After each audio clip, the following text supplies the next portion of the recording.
네, 목요일에 잠금 해제 시간으로 이어가도록 하겠습니다. 오늘 이 시간에도 종목에 대한 궁금증들 하나씩 풀어볼 차례인데요. 오늘은 알파경제 김종일 이사님과 함께하도록 하겠습니다. 이사님 어서 오세요. 네, 안녕하십니까. 네, 먼저 저희 지금 금통위 관련해서 속보부터 전달해 드리겠습니다. 한국은행이 기준금리를 5차례 연속으로 동결하면서 3.50% 이렇게 기준금리가 확정이 됐습니다. 자세한 내용은 잠시 후에 저희 또 취재기자 연결할 테니까요. 끝까지 저희 시간대 시청해 주시면 감사하겠습니다. 자, 그러면 오늘 이제 종목들 이야기 나눠볼 텐데요. 먼저 머니맵 통해서 자세하게 지금 상황부터 체크해 보도록 하겠습니다. 우선 오늘은 간밤에 또 엔비디아가 굉장한 또 역할을 해줬기 때문에 코스피 시장도 1% 가까이 올라가고요. 코스닥 지수는 1.4% 더 강한 모습을 나타내고 있습니다. 자, 종목들 하나씩 좀 체크를 해보도록 하죠. 먼저 IT 반도체 쪽에서 삼성전자가 2% 이상 올라가고 있고요. SK하이닉스가 역시나 오늘 5% 넘게 이 엔비디아 쪽의 수혜를 제대로 받고 있는 모습입니다. 이외에도 AI 반도체 관련주들, 한미 반도체 등등의 종목들 상승불 켜고 있는데요. 잠시 후에 이 부분들 다뤄보도록 하겠고요. 그리고 2차 전지 쪽에서도 에코프로 비롯해서 나머지 종목들도 빨간불이 들어와 있고 헬스케어나 금융 쪽도 강합니다. 그리고 오늘 네이버 카카오에서 네이버가 4% 이상 올라갑니다. 한 10시쯤 잠시 후에 아마 이 하이퍼클로버 X에 대해서 네이버 쪽에서도 공개할 예정인데 아무래도 초거대 AI에 대한 기대감도 큰 상황이죠. 그 부분들까지 다뤄서 이야기 나눠보도록 하겠습니다. 자, 먼저 오늘 네이버가 이제 앞서 얘기드렸지만 드디어 이 초거대 AI 서비스의 베일을 벗게 됩니다. 2021년에 나왔었던 하이퍼클로버의 이제 업그레이드된 버전이고 한국어에 굉장히 특화가 되어 있기 때문에 많은 기대감을 모으고 있어요. 오늘도 주가가 오르지만 사실 이게 또 기대감에 올랐던 거기 때문에 막상 또 뚜껑이 열리고 나면 어떻게 될지 변동성도 좀 우려가 되거든요. 네이버 쪽 그리고 나머지 관련주까지 어떻게 보세요?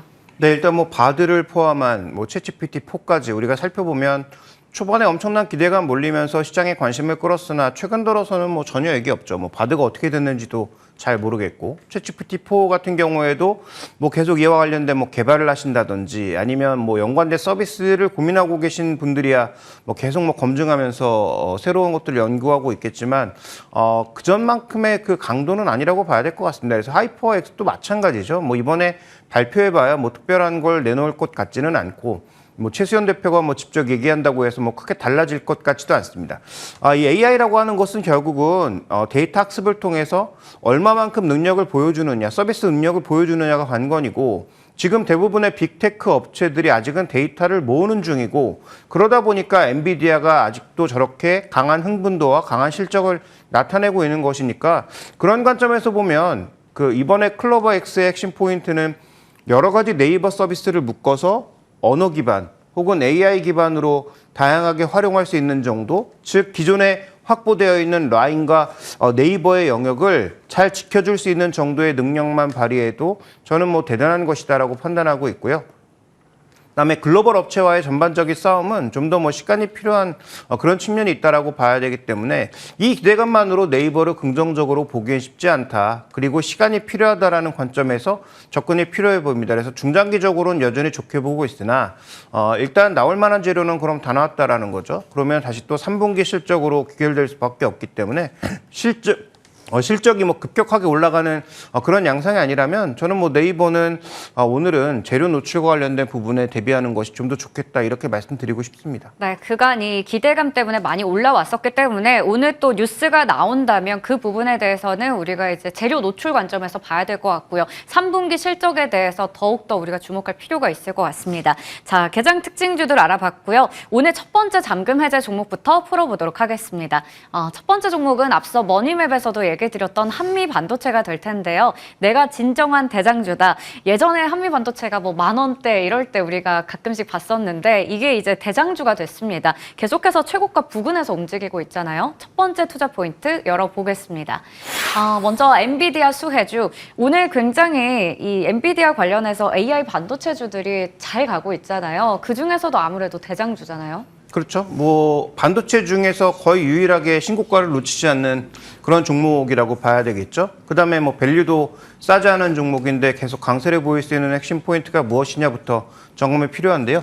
자, 먼저 준비된 그림을 보시면 전체적으로 지금 현재 구간에서 이 반도체 쪽에 제가 의도했던 그림은 아닌데 어쨌든 그 반도체 최근에 이제 칩의 그 흐름을 보시면 네. 메인 칩 양쪽에 붙는 그 메모리들 속에서 소위 이제 하이브리드 본딩이라고 하는 게 쓰인단 말이죠. 그런데 지금 글로벌 시장에서 이것을 장악하고 있는 대표적인 업체가 한미반도체입니다. 그래서 한미반도체의 이 하이브리드 본딩과 관련된 매출이 앞으로도 급격하게 증가할 수밖에 없고 점유율 측면에서도 한미반도체가 지금 글로벌 시장에서 탑티어급으로 움직이고 있기 때문에 지금 HBM뿐만 아니라 메인 칩에 있어서의 TSV라고 하는 소위 그 실리콘 비아라고 하는 이 부분에 있어서의 강력한 경쟁력을 가지고 있는 한미반도체도 그러면 최소한 지금 엔비디아와 비슷한 밸류에서 거래돼야 되는 것이 아니냐라는 논리가 현재 이 종목을 이끌고 있다라고 봐야 될 것 같습니다. 따라서 전체적으로 지금 한미반도체는 엔비디아와 이수페타시스와 더불어서 엔비디아 수혜주로서 우리 시장에서 가장 각광받고 있고 이 흐름은 쉽게 바뀌지 않을 것 같다. 이렇게 좀 결론을 내려볼 수 있습니다. 네, 우리가 확실하게 엔비디아 수혜주 중에서 대장주로 한미반도체를 보고 있는 만큼 이제 가치 판단도 좀 높게 봐도 될 것 같다라고 볼 수 있겠습니다. 자, 이제 엔비디아 실적에 대해서는 우리가 잘 알고 있듯이 어닝 서프라이즈를 기록을 했습니다. 그런데 미국에서는 뭐 실적 발표할 때 중요한 게 또 다음 분기에 대한 가이던스가 될 텐데요. 이 가이던스 역시나 월가 전망치를 웃도는 수준으로 나왔더라고요. 네, 그렇습니다. 그러니까 엔비디아의 실적의 핵심 포인트는 우리가 여러 가지를 중요하게 봤지만 이미 올려놨는데 네. 그거보다 더 잘 나왔다라는 점. 그 다음에 이제 시간에서도 보시는 것처럼 뭐 8% 이상의 강세를 나타내면서 큰 폭의 상승을 보였다. 즉 400달러가 넘는 신고가에서 시간에서 8%가 넘는 상승을 보여주면서 500달러도 돌파하는 엄청난 기염을 토한 것은 방금 언급해 주셨던 대로 예상했던 가이던스도 더 높였다. 그런데 최근에 높여놓은 가이던스를 계속 넘어서는 실적이 나오고 있으니까 저 높여놓은 가이던스도 3분기로 가면 또 넘는 거 아니야? 라는 그런 기대감을 가질 수밖에 없는 것이죠. 왜냐하면 지금 여러 뭐 업체에서도 얘기하고 전문가들이 얘기하는 것처럼 전체 서버는 위축되고 있지만 AI용 서버는 뭐 물건이 없어서 못 만드는, 즉 공급자가 공급을 해주지 못해서 못 만드는 그런 상황이기 때문에 현재 구간에서 이쪽은 정말로 불타오르고 있다라고 해도 과언이 아닌 상태인 거죠. 그러면 아까도 언급드렸던 것처럼 이수페타시스와 한미반도체가 지금 주가가 올라가고 있는 핵심 포인트가 결국은 엔비디아와 관련된 AI 서버가 급증한다라는 것에 맥락이 같이 가고 있는 측면이 있기 때문에 그래서 오늘은 종목이 더 많이 붙고 있죠. SK 하이닉스뿐만 아니라 4분기에 관련된 제품을 내놓는다고 얘기하고 있는 삼성전자. 그다음에 실제로 이런 것들이 다 어디에 붙습니까? 결국 PC에 비해 붙는 거거든요. 그러니까 FCBGA 같은 쪽에 붙으니까 FCBGA 업체들도 오늘 다 올라가고 있잖아요. 네. 그래서 엔비디아의 상승으로 인해서 오늘 상승폭의 종목군들이 꽤 많아졌다라는 점. 그다음에 엔비디아가 항상 예상했던 것보다 더 놀라운 실적을 앞으로도 이어갈 가능성이 당분간은 높다라는 점 자체가 오늘 우리가 가장 주목해 봐야 되는 포인트, 이렇게 봐야 할 것 같습니다. 네, 좋습니다. 엔비디아 정말 땡큐 엔비디아입니다. 그런데 한미반도체 저희가 차트를 봐도 알겠지만 참 급격하게 많이 올라왔습니다. 뭐 신고가 계속 경신을 하고 있는 상황이고요. 일단 오늘도 3%가량의 상승세 나타내고 있어요. 물론 지금 고점 대비해서 약간 이제 조금은 내려와서 한 58,000원 이쯤에서 움직이고 있는데 그래도 약간 신규 접근하기는 부담스럽지 않을까요? 네, 일단 뭐 두 가지 관점에서 봐야 되겠죠. 신규 접근이 부담스럽지 않느냐? 부담스럽죠. 다만 이 종목을 선택하지 않았을 때 이 종목만큼의 수익률을 기대할 수 있느냐? 그것도 어렵죠. 그러니까 네. 여기서 이제 선택의 문제다. 한 30-40% 빠질 것 각오하고 반대로 30-40% 오를 것에 베팅하든지 아니면 나는 10에서 20%만 올라가는 게 더 좋다. 빠지는 것도 그 정도 내외에서 빠지는 게 좋다라고 생각하시면 2등주, 3등주로 가야 되는 거죠. 그래서 여기는 이제 공격적인 성향, 그다음에 리스크를 감내할 수 있는 사람들만 갈 수 있는 자리고요. 더 중요한 포인트는 지금 준비된 그림에서 보시는 것처럼 최근 이 주가 급등이 부담스럽다고 하셨잖아요. 그런데 지금 엔비디아의 실적으로 인해서 그동안 5, 60배로 취급되던 엔비디아의 밸류에이션이 이번에 실적과 가이던스를 보니까 한 30배, 40배 정도로 축소된 상황이란 말이죠. 포워딩으로 보면. 근데 이것도 포워딩으로 봤을 때 지금 35배, 최근에 주가가 더 올랐으니까 더 올라갔겠죠. 그러면 이제 한미반도체는 가격으로 이 회사의 주가를 하기가 어렵다. 왜냐하면 실적이 올라가면 이 배수가 계속 같이 올라가는 네. 거잖아요. 그러면 이 밴드 자체가 같이 상향하는 것이니까 올라간 만큼 그 실적을 더 상향해 줘야 된다는 얘기가 되겠죠. 그래서 저는 한미반도체의 목표가는 가격이 아니라 이 종목의 12개월 포워딩 EPS의 35배가 아마도 목표 가격이 아닌가라고 보여집니다. 그럼 실적이 올라가면 가격을 더 굉장히 탄력적으로 올려야 되는 거고요. 만약에 실적이 그 정도로 안 나온다고 생각하면 탄력적으로 낮춰야 되는 거죠. 그러니까 여기에 투자하시고 싶으신 분들은 신규 투자하셔도 되지만 그 변수를 고려하셔야 되는 거고, 그다음에 35배 정도도 엔비디아보다는 할인된 정도의 네. 가격입니다. 그래서 나름 그래도 대장주 영역으로 가고 있기 때문에 경쟁자가 들어온다든지 이 시장 자체의 성장률이 꺾이지 않는 한 그 정도의 밸류를 보고 접근하시는 것이 좋다라고 판단하고 있고요.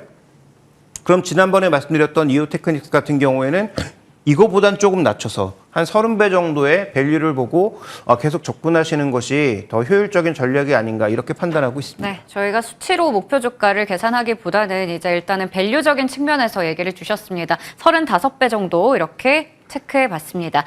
자, 다음으로 이제 그 다음 종목 확인해 볼 텐데 한화오션입니다. 먼저 어제 이제 뭐 2조 원 규모의 유상증자를 하겠다라는 얘기가 나왔어요. 이게 10년 만에 처음으로 투자 목적으로 한다라는 건데 규모가 굉장히 큽니다. 하지만 뭐 방산이나 해양 쪽에 어쨌든 투자를 해서 향후에 그 매출과 영업이익을 크게 늘리겠다라는 목표거든요. 주가는 빠지고 있어요. 일단 이 유상증자 이슈가 좀 독이 된 건가요? 네, 뭐 당연히 독이 될 수밖에 없죠. 단기적으로는 독이 아니라 엄청난 타격이 될 수밖에 없는 상황이고, 왜냐하면 처음에 하나그룹이 인수한다고 했을 때 돈 네. 있어? 근데 돈은 있어. 그래서 어느 정도 조달해서 실제로 인수를 했죠. 그래서 인수하자마자 얼마 되지도 않아서 2조 원 유상증자.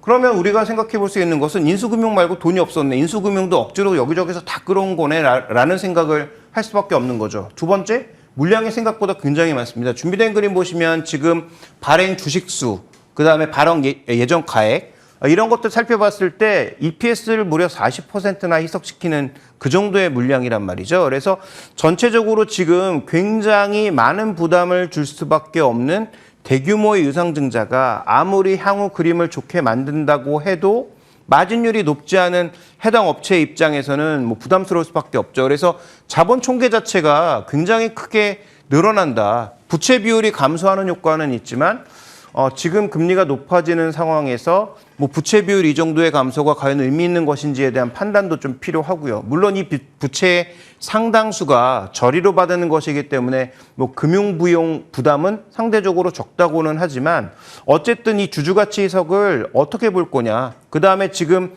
들어가는 가격도 22,000원이라고 하는 굉장히 낮은 가격에 들어가는 것이니까 일정 부분 흥행은 된다라고 생각한다고 하더라도 일단 피할 수 없는 건 주주가치 희석이 너무 크다라는 부분을 우리가 일단 받아들여야 될 것 같습니다. 네, 일단은 좀 봤을 때 유상증자가 좀 독이 되고 타격이 될 수 있다라는 부분에서 얘기를 주셨습니다. 주주가치 희석 측면에서요. 자, 두 번째 포인트가 이제 방산이 될 텐데 어찌됐든 간에 방산이라는 또 하나의 사업에 투자를 하기 위한 목적도 있습니다. 우리가 이 미래를 좀 그려본다면 괜찮지 않을까요? 네, 근데 잘해야죠. 잘할 수 있나? 그건 누구도 알 수 없죠. 네. 지금 하나그룹의 그림은 뭐 다 아시는 것처럼 굉장히 좋습니다. 이미 6공은 있었고 해가 없었는데 네. 이제 해까지 들어오면서 6회공을 다 가지게 된 거잖아요.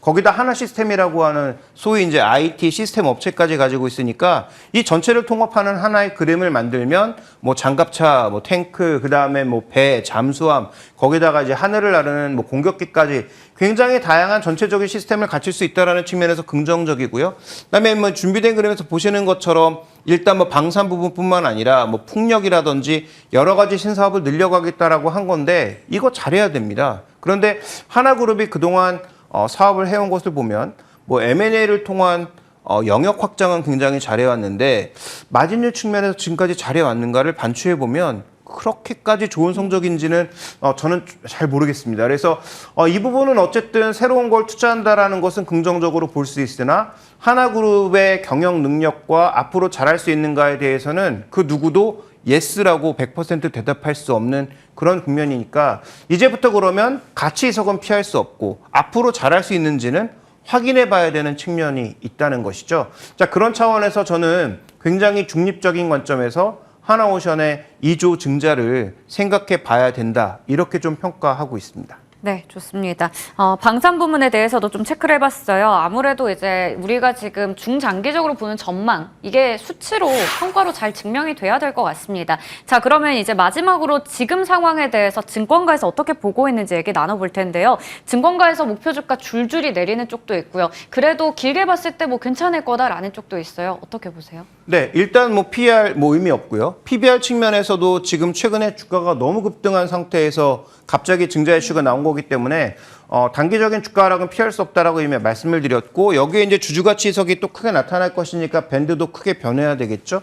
그러면 지금 일단 가치 측면에서도 그렇고 이익 측면에서도 그렇게 긍정적으로 볼 수 있는 요소가 단기적으로는 별로 없다. 그래서 다시 한번 말씀드렸던 것처럼 적어도 이 투자 받아서 성과가 나는 것은 그래도 좀 기다려야 되겠죠. 내년 정도에 정말로 의미 있는 외형 확장과 실적에서의 긍정적인 요소가 나타나는지를 확인하기 전까지 그러면 조선업종에서 과거 이 종목을 이제 탑픽 종목으로 네. 선정한 분들도 굉장히 많았던 걸로 기억하는데 그게 의미가 있나? 라고 생각할 수밖에 없는 거죠. 따라서 이 종목은 조선업종에서는 이제 조금 뒤로 밀어서 이 종목의 투자 관점에서 관심 종목에서도 좀 빼거나 아니면 제외하는 것이 필요하지 않나라고 판단하고 있고 앞으로 정말 잘하는지를 확인한 이후에 다시 한번 접근하는 것이 저는 상대적으로 낫겠다라고 보고 있습니다. 네, 아무래도 그동안에는 이 종목도 한때 조선주의 탑픽이기도 했었는데 일단 지금 유상증자라는 이슈가 좀 발목을 잡고 있는 것 같습니다. 조금은 밀어서 한번 생각해보자라는 부분에서 설명 자세하게 해주셨네요. 자, 오늘 이렇게 해서 알파경제 김종효 이사님과 이야기 나눠봤습니다. 이사님 고맙습니다.